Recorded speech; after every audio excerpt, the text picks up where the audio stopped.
Hello friends, this is Rajesh Maurya and welcome back to AK learning. Start करते हैं अपना आज एक नया टॉपिक जो कि होने वाला है जीन प्याजे के regarding.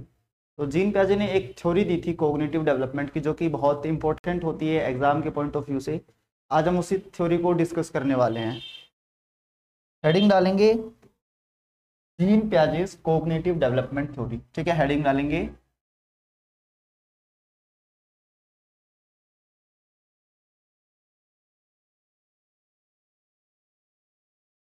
Gene Piaget's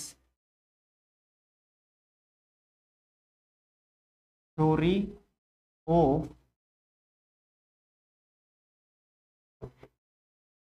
cognitive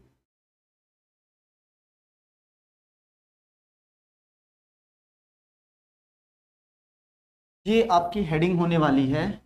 exams में जरूर पूछी जाती है। जो आपका सीटेट में तो भर भर के क्वेश्चन पूछे जाते हैं, या कोई भी स्टेट टेट हो उसमें भी बहुत सारे क्वेश्चन पूछे जाते हैं इसके ऊपर बेस्ड। ठीक है, D triple S B, K V S, N V S, R R B में भी पूछा जाएगा भी जहाँ पे वैकेंसीज आई हुई है। ठीक है, तो क्या है ये थ्योरी? ये जो जीन प्याजे हैं, ये एक स्विस बायोलॉजिस्ट है, इनको भी जानेंगे। इन्होंने रिसर्च करी थी बच्चों के ऊपर। पहले लोग है ना, पहले के जो साइंटिस्ट होते थे वो एनिमल्स के ऊपर अपनी रिसर्च करते थे, उन्हीं के ऊपर एक्सपेरिमेंट करते थे, और जो रिजल्ट होता था वो बच्चों के ऊपर अप्लाई कर देते थे। वो ये सोचते थे कि जिस तरीके से एक एनिमल का चाइल्ड या एक एनिमल है, जिस तरीके से उसका जो कोग्निटिव लेवल है, उसका जो इंटेलेक्चुअल लेवल है वो वर्क करता है, सेम तरीके से वही चीजें ये बच्चे पे भी अप्लाई कर देते थे। ठीक है, लेकिन जो जीन प्याजे थे उन्होंने प्रॉपर बच्चों के ऊपर, जो ह्यूमन चाइल्ड होते हैं उनके ऊपर रिसर्च करी थी, और कुछ 4 स्टेजेस दी हैं। उन्होंने ये बताया है कि किस तरीके से बच्चे का जो थिंकिंग लेवल है, जो उनकी जो कोग्निटिव एस्पेक्ट है, वो किस तरीके से डेवलप होती है। ठीक है, तो ये जो थ्योरी है वो जुड़ी हुई है किस चीज से? Related to how child's thinking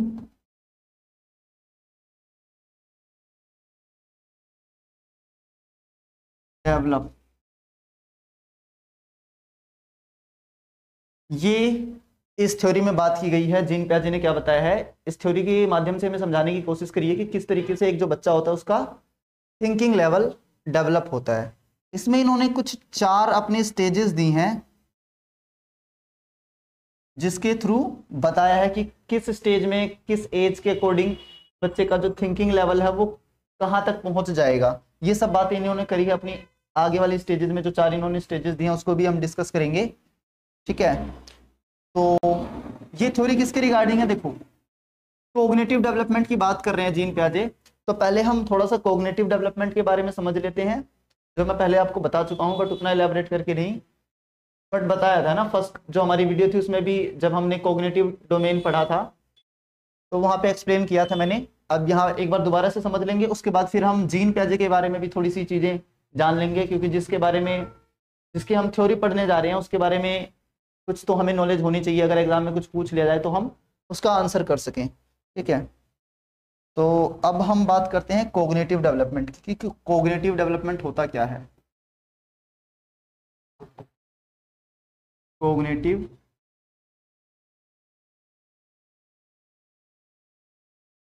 cognitive development cognitive development जुड़ा हुआ है आपकी जो थिंकिंग है और उससे रिलेटेड जो भी प्रोसेसेस हैं, जैसे मेंटल स्किल्स, मेंटल प्रोसेसेस, आपकी जो रीजनिंग एबिलिटी है, आप जो भी इमेजिन कर रहे हैं, ठीक है, उन सभी से जुड़ा हुआ है आपका जो कोग्निटिव डेवलपमेंट है।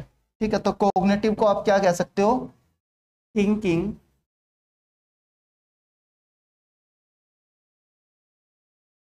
And related processes.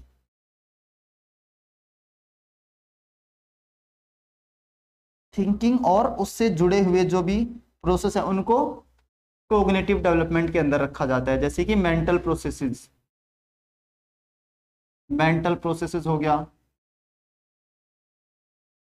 ठीक है, और क्या हो सकता है? रीजनिंग हो सकती है, प्रॉब्लम सॉल्विंग हो सकती है। ठीक है, reasoning, problem solving,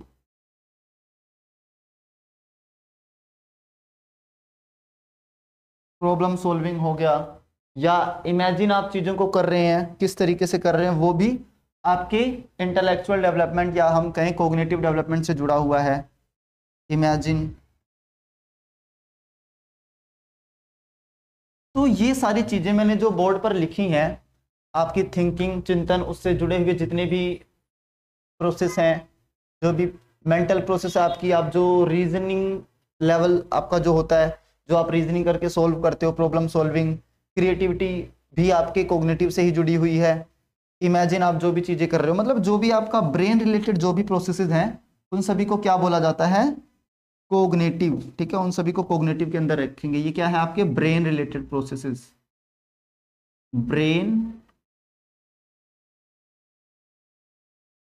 related process जो भी है, वो सब आपका कोग्निटिव लेवल के अंदर आएगा। तो होपफुली आपको ये कोग्निटिव समझ में आया होगा, कोग्निटिव वर्ड का क्या मतलब है। ठीक है, अब बात करते हैं थोड़ी सी जीन पियाजे के बारे में भी बात कर लेते हैं। जिनकी थ्योरी पढ़ रहे हैं उनके बारे में कुछ तो नॉलेज होनी चाहिए ना, तो थोड़ा सा पियाजे जी के बारे में भी जान लेते हैं। जीन पियाजे लिख लेना, जीन, ये एक स्विस साइकोलॉजिस्ट हैं, रिसर्चर कह सकते हैं इनको, बायोलॉजिस्ट भी कह सकते हैं। क्या है, स्विट्जरलैंड से बिलोंग करते हैं, तो हम क्या कहेंगे इनको, स्विस साइकोलॉजिस्ट।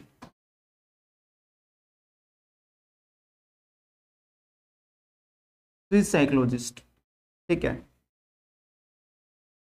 इन्होंने रिसर्च करी थी बच्चों के ऊपर।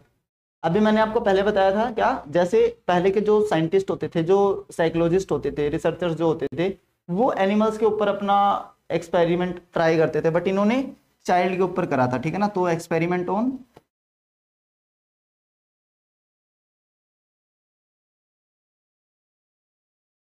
अभी आगे चल के हम पढ़ेंगे भी। Operant conditioning, operant conditional theory है, उसमें डॉग, कैट, रैट, इस तरीके से जो है ना जानवर पे अप्लाई करते हैं जो साइकोलॉजिस्ट होते हैं अपने एक्सपेरिमेंट, उनको भी हम पढ़ेंगे। तो बच्चों के ऊपर इन्होंने ट्राई करा था। ठीक है, और इन्होंने जो डेवलपमेंट होता है उसको डिसकंटिन्यूअस प्रोसेस बताया है। हमने जब पहली वीडियो डिस्कस करी थी तभी मैंने आपको बताया था कि जो डेवलपमेंट होता है वो कॉन्टिन्यूअस प्रोसेस होता है।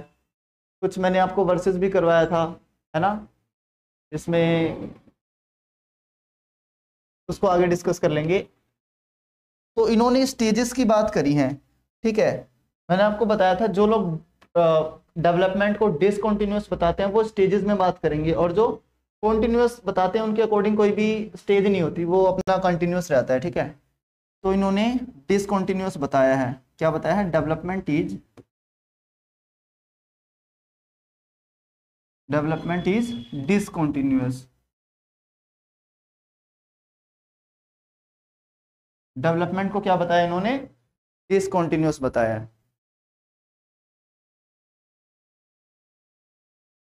ठीक है, और जीन पियाजे को फादर ऑफ चाइल्ड साइकोलॉजी भी कहा जाता है। अगर पेपर में क्वेश्चन आ जाए कि who is father of child psychology, तो आपको क्या बोलना है, जीन पियाजे, मतलब आपको मार्क करना, बोलना नहीं है, निकल जाता है। फादर ऑफ चाइल्ड साइकोलॉजी भी बोला जाता है।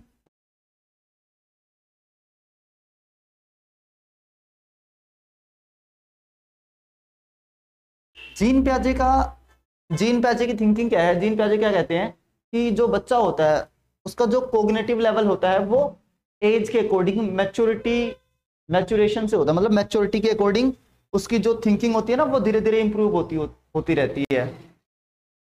इन्होंने इंपॉर्टेंस दी है किस चीज को, एक्टिविटी को, एक्टिविटी। ठीक है, या हम कहें एक्सपीरियंस। क्या कहते हैं जीन पियाजे कि जो बच्चा होता है वो अपने जो ज्ञान होता है उसका सृजन करता है, अपने ज्ञान का सृजन करता है, या अपने नॉलेज को कंस्ट्रक्ट करता है ना, अपने नॉलेज को बनाता है किस तरीके से, एक्सपीरियंस या फिर एक्टिविटी करके, फिजिकल वर्ल्ड के साथ एक्टिविटी करता है। जब तक वो एक्टिविटी नहीं करता तब तक वो नहीं सीखता, इनका है ना, ऐसी इन्होंने थ्योरी में बात करी है। और इन्होंने छोटे बच्चों को क्या बताया है, लिटिल साइंटिस्ट। लिटिल साइंटिस्ट क्यों बताया है, आपने देखा होगा जो छोटे बच्चे होते हैं उनको कोई भी खिलौना दे दो या कोई भी चीज दे दो तो वो उनके साथ है ना तोड़ फोड़ करते रहते हैं, और फिर तोड़ फोड़ के फिर वो रीअसेंबल करते हैं, वो देखते हैं कि तोड़ के अंदर इसके अंदर क्या क्या चीजें हैं, है ना, कैसे बना हुआ है ये, फिर उसको दोबारा से जोड़ने की कोशिश करते हैं। जैसे कि एक साइंटिस्ट रिसर्च करता है तो वो भी छानबीन करता है पूरी, है ना, पूरा पोस्टमार्टम सा कर देता है उसका, उसी तरीके से ये भी करते हैं। तो इन्होंने क्या बोला है, children are like little scientist.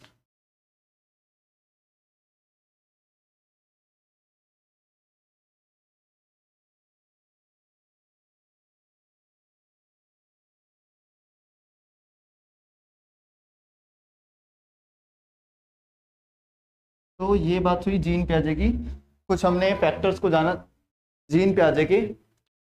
और इसके अलावा बस ये जो है ना मेन मेन सी बातें थी कुछ जो कि जीन पियाजे से जुड़ी हुई हैं।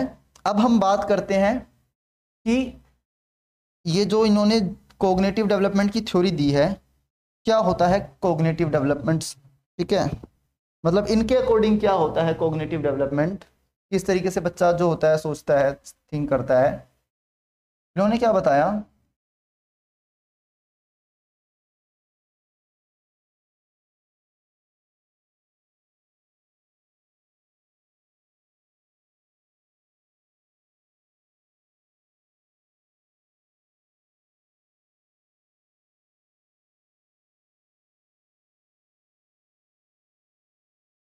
Cognitive development. अच्छा, उससे पहले कुछ कोजेज हम देख लेते हैं।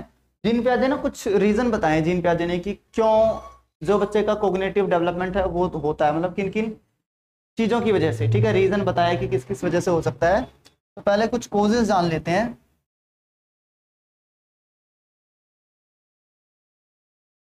ऑफ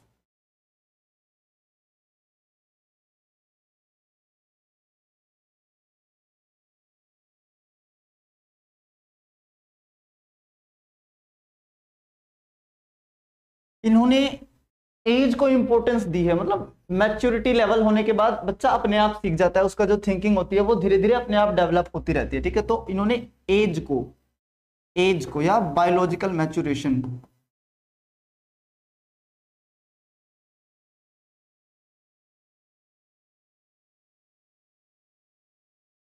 इसको इंपॉर्टेंस दी है।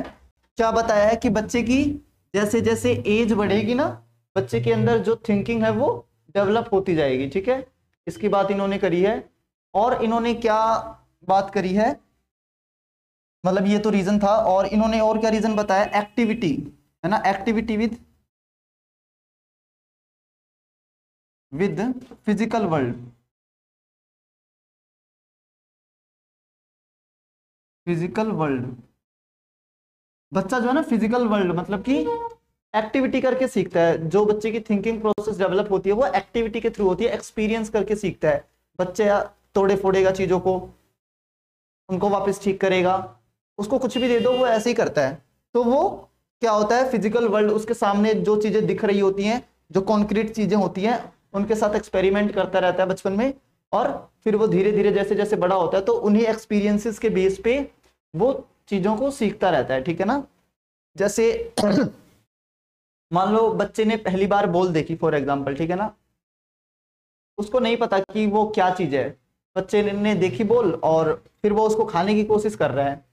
अब वो खा तो पाएगा नहीं उसको, क्योंकि जो भी खाने की चीजें होती थी वो सॉफ्ट सी होती थी अभी तक जो बच्चे ने देखी थी, और आसानी से टूट जाती थी, है ना, मुंह में चली जाती थी।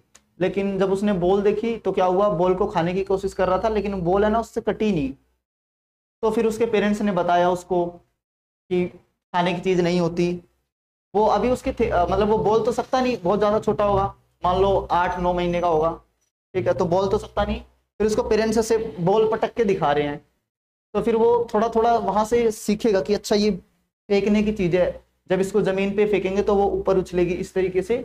तो वो एक्सपीरियंस करके सीखता है चीजों को, ठीक है। तो ये बात हुई किसकी, एक्टिविटी के थ्रू बच्चा क्या करता है, सीखता है, ठीक है। और इसके अलावा सोशल इंटरेक्शन को भी थोड़ी सी इन्होंने इंपॉर्टेंस दी है जीन पियाजे ने, जो कि कोजेज में ही आएगा। Social interaction. सोशल इंटरेक्शन मतलब लोगों के साथ थोड़ा सा इंटरेक्ट करके, जब वो अपने से बड़े लोगों के साथ मिले घुलेगा तो वहां से बहुत सारे एक्सपीरियंस लेगा, है ना। इसके ऊपर ज्यादा जोर नहीं दिया है ना, इसके ऊपर थोड़ा सा कम ही इन्होंने ध्यान दिया है, लेस फोकस रहा इनका। वाइगोत्स्की वगैरह इनके ऊपर ज्यादा ध्यान देते हैं सोशल इंटरेक्शन पे, उनकी हम आगे चल के थ्योरी भी पढ़ेंगे, लेकिन इन्होंने इसको नेग्लेक्ट नहीं करा, इस पॉइंट को इंक्लूड करा है, ठीक है, बट ज्यादा फोकस है नहीं इसके ऊपर। तो ये कुछ कोजेस थे, और इसके अलावा इन्होंने एक इक्विलिब्रेशन भी बताया है पोल्स कॉग्निटिव डेवलपमेंट का, अभी उसको भी समझेंगे। इक्विलिब्रेशन अपने आप में थोड़ा सा बड़ा है, उसको समझते हैं क्या होता है।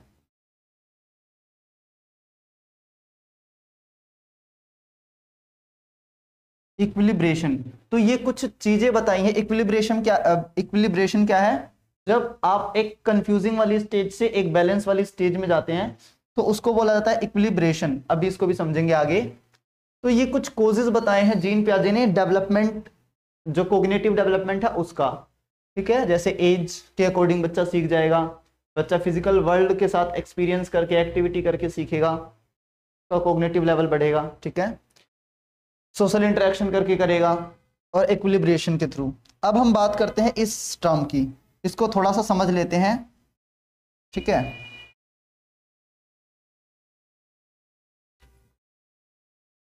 इक्विलिब्रेशन क्या होता है?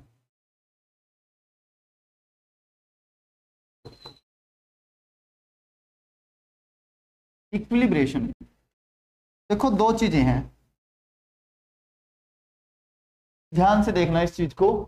दो चीजें होती हैं, एक होती है डिसइक्विलिब्रियम और एक होता है इक्विलिब्रियम। यहां पे हम लिखेंगे डिसइक्विलिब्रियम,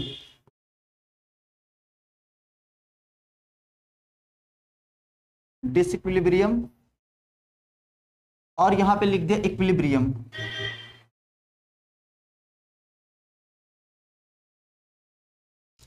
ये आपकी कंफ्यूजन वाली स्टेट है जहां पे आप कंफ्यूज रहते हैं।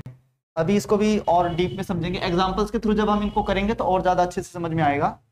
ये क्या है? आपकी कंफ्यूजन स्टेट।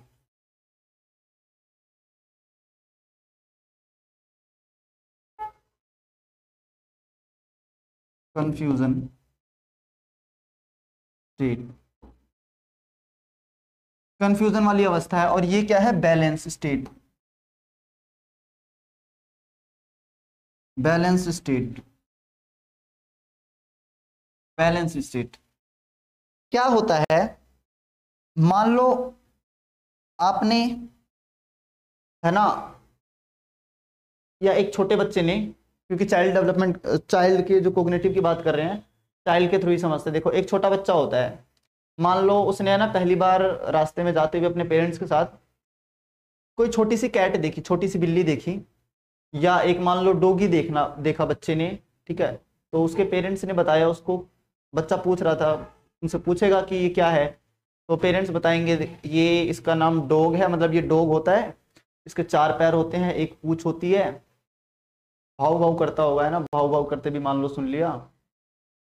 तो ये बताया उसके पेरेंट्स ने।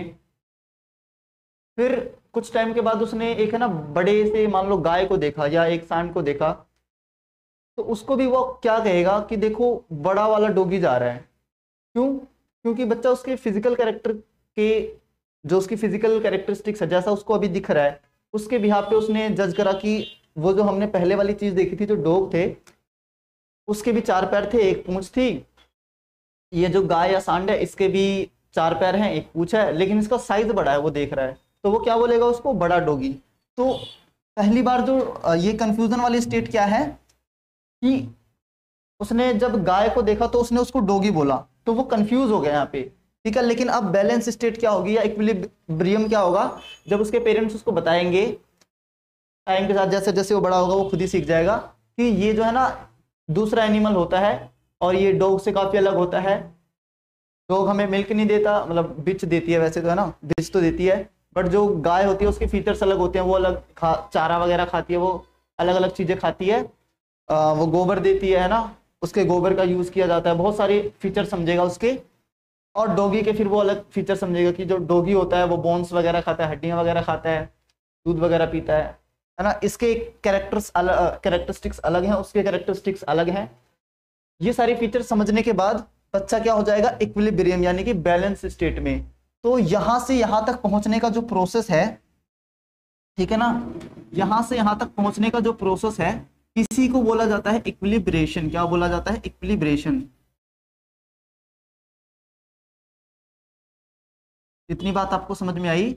जब बच्चा एक कंफ्यूजिंग स्टेट से अपने कंफ्यूजन को दूर कर लेता है ना, जब वो एक बैलेंस स्टेट में हो जाता है, उसी को क्या बोला जाता है? इक्विलिब्रेशन। और इसके अंदर दो चीजें और होती है, एडेप्टेशन और सॉरी असिमिलेशन और एकोमोडेशन। अभी उसको भी समझते हैं।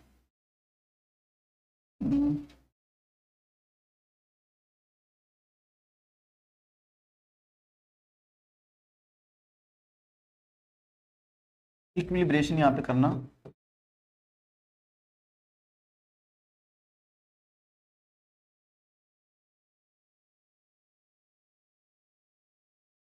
इक्विलिब्रेशन, ठीक है, इसमें दो चीजें देखना।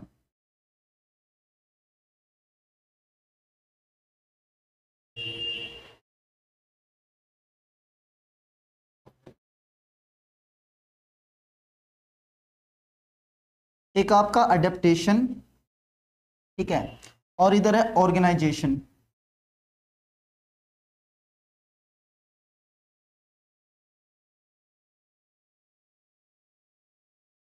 ऑर्गेनाइजिंग, ठीक है, एक है अडेप्टेशन और एक है ऑर्गेनाइजिंग। इक्विलिब्रेशन को दो पार्ट में डिवाइड करा। अब ये जो अडेप्टेशन है इसको दो हिस्सों में तोड़ा गया है, एसिमिलेशन और अडेप्टेशन, सॉरी अकोमोडेशन। इसके दो हिस्से हैं, ठीक है, एक है एसिमिलेशन,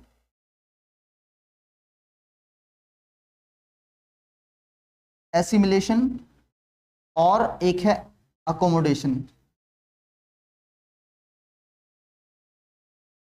इन दोनों को ध्यान से समझना, एसिमिलेशन और एकोमोडेशन को। एसिमिलेशन क्या है? इससे पहले एक वर्ड समझो, स्कीमा। स्कीमा क्या होता है? देखो स्कीमा क्या होता है, स्कीमा ये पॉकेट होता है या बॉक्सेस होता है इंफॉर्मेशन के, जिसके अंदर आप बहुत सारी इंफॉर्मेशन को सेव कर रहे हो। जैसे आप जब छोटे थे तो आपको बहुत सारी चीजें नहीं पता थी, कुछ भी नहीं पता था, पर जैसे जैसे आप बड़े हो रहे हो आप बहुत सारी चीजें देखते हो, है ना, उसको एक्सपीरियंस करते हो, तो वो सारा आपके स्कीमा में ऐड ऑन होता रहता है। जैसे आपने इसको देखा मार्कर को, तो ये जो है ना, ये आपके माइंड में सेव हो गया कहीं पे कि इस चीज को मार्कर बोला जाता है, वो आपकी स्कीमा में सेव हो रहा है। इस चीज को बोर्ड बोला जाता है ना, ये आपके स्कीमा में सेव हो रहा है। आप जो भी चीजें देख रहे हो, है ना, एक्सपीरियंस के बेस पे, वो सब आपकी माइंड में, आपकी मेमोरी में सेव हो रहा है। तो वो सेव कहाँ पे हो रहा है? वो आपकी स्कीमा के अंदर हो रहा है। ये ना बॉक्सेस ऑफ इंफॉर्मेशन बोल सकते हो आप इसको, जहां पे आप जो भी चीजें एक्सपीरियंस कर रहे हो वो सब आपका यहीं पे सेव हो रहा है, ठीक है। तो स्कीमा आपको समझ में आया क्या होता है? जहां पर आपकी सारी इंफॉर्मेशन सेव हो रही है उसको आप स्कीमा बोल सकते हो, ठीक है। और एसिमिलेशन क्या होता है? एसिमिलेशन वो होता है जब आप अपनी स्कीमा में कुछ नया ऐड ऑन करते हो, ठीक है। यहाँ पे बहुत सारी इंफॉर्मेशन है, जब आप अपनी स्कीमा में कुछ नया ऐड करोगे तो उसको बोला जाता है एसिमिलेशन। और उसी स्कीमा के अंदर सेम चीज को जब आप मॉडिफाई करते हो तो उसको बोला जाता है अकोमोडेशन, ठीक है। एसिमिलेशन क्या है? मान लो आपने घड़ी देखी, ठीक है ना। पहले घड़ी किस तरीके की होती थी? वो यहाँ पे जो हम बांधते थे उसमें वो गोल सी होती थी, उसमें सुइयां होती थी, उसमें सेल डलता था, ठीक है, वो होता था। लेकिन फिर जब आप बड़े हुए, टेक्नोलॉजी धीरे धीरे जैसे चेंज हो रही है, तो कुछ स्मार्ट वॉच आने लग गई, ठीक है ना। आ गई स्मार्ट वॉच, ये कुछ इस तरीके की आने लग गई है ना, इस तरीके की, जिसमें क्या होता है, अब इसको है ना बैटरी से चार्ज करना, इसको चार्ज करना पड़ता है। उसकी बैटरी तो चेंज करवा देते थे, इसकी चार्जिंग होती है डेली फोन की तरह, इसको चार्ज करना होता है। इसमें और भी बहुत सारे फीचर्स होते हैं, आपकी रनिंग स्टेप्स को काउंट करता है, आपकी हार्ट बीट को काउंट करता है, बहुत सारे फीचर अलग होते हैं, ठीक है। तो वो जो स्टेट थी जब आपने वो घड़ी देखी, उस घड़ी का जो आपने स्कीमा है पहली बार आपने उसके अंदर ऐड करा अपने माइंड के अंदर, उसको बोलेंगे एसिमिलेशन। बट जब आपने एक स्मार्ट वॉच देखी, स्मार्ट वॉच देखी तो क्या हुआ, आप थोड़ा से कंफ्यूजिंग वाले स्टेट में आ गए कि है तो ये घड़ी जैसा ही दिख रहा है, लेकिन इसके थोड़े से कुछ है ना अलग अलग से फीचर्स दिख रहे हैं। इसमें सुइयां नहीं है, इसमें चार्जिंग पॉइंट भी दिया हुआ है ना, और भी बहुत सारे फीचर्स इसमें एक्स्ट्रा में है। तो वो क्या है, वो आपका अकोमोडेशन है, आप जिसको मॉडिफिकेशन भी बोल सकते हो, ठीक है ना, तो इसको मॉडिफिकेशन भी लिख लेना, ठीक है। तो ये बात आपको समझ में आई। या फिर मान लो जो ईयरफोन्स होते थे, पहले ईयरफोन्स कैसे होते थे, यहाँ पे लगे होते थे, उसमें एक वायर लगी हुई होती थी, ठीक है ना, और उसमें एक छोटी सी पिन भी होती थी जो कि हमारे फोन से कनेक्ट होके हमें साउंड रिसीव होती थी उससे। जब मान लो आपने पहली बार उसको देखा तो आपको समझ में आया, तब आपने अपनी स्कीमा में पहली बार ऐड करा कि ये चीज होती है, इससे साउंड सुनाई देती है, तो उसको आप एसिमिलेशन बोलेंगे। बट कुछ टाइम के बाद आपने ना वो ईयरपोड्स देखे जो इस तरीके के होते हैं, है ना, इस तरीके के, जो जिसमें वायर नहीं है। तो ये क्या होगा, आप अपनी एग्जिस्टिंग स्कीमा को आप मॉडिफाई करोगे, ठीक है ना, मॉडिफाई करोगे कि ऐसा भी कुछ होता है जिसमें मतलब वो भी ईयरफोन ही है एक तरीके से, बट उसमें वायर नहीं होता है ना, उसको चार्ज किया जाता है, उसमें लाइट जलती है टू टू करके, और भी बहुत सारे फीचर्स, ब्लूटूथ वगैरह से कनेक्ट हो जाता है वो। तो वो जब आप उस स्कीमा को ऐड मॉडिफाई कर रहे हो उस चीज को कि ईयरफोन ऐसा भी हो सकता है, इस टाइप का भी हो सकता है, वो सब क्या है, वो आपका अकोमोडेशन है, ठीक है ना। तो ये आपको इक्विलिब्रेशन समझ में आया होगा। जब आप डिसइक्विलिब्रियम की स्टेट से आप इक्विलिब्रियम यानी कि कंफ्यूज्ड स्टेट से आप बैलेंस स्टेट में चले जाते हो, तो उसी को बोला जाता है, तो वही उसी को कॉग्निटिव डेवलपमेंट बताया है जीन पियाजे ने, ठीक है। तो इसमें आगे अभी हम 4 फैक्टर्स और करेंगे, मतलब जो उन्होंने अपनी जो 4 स्टेजेस दी हैं, इन्होंने 4 स्टेजेस की बात करी है।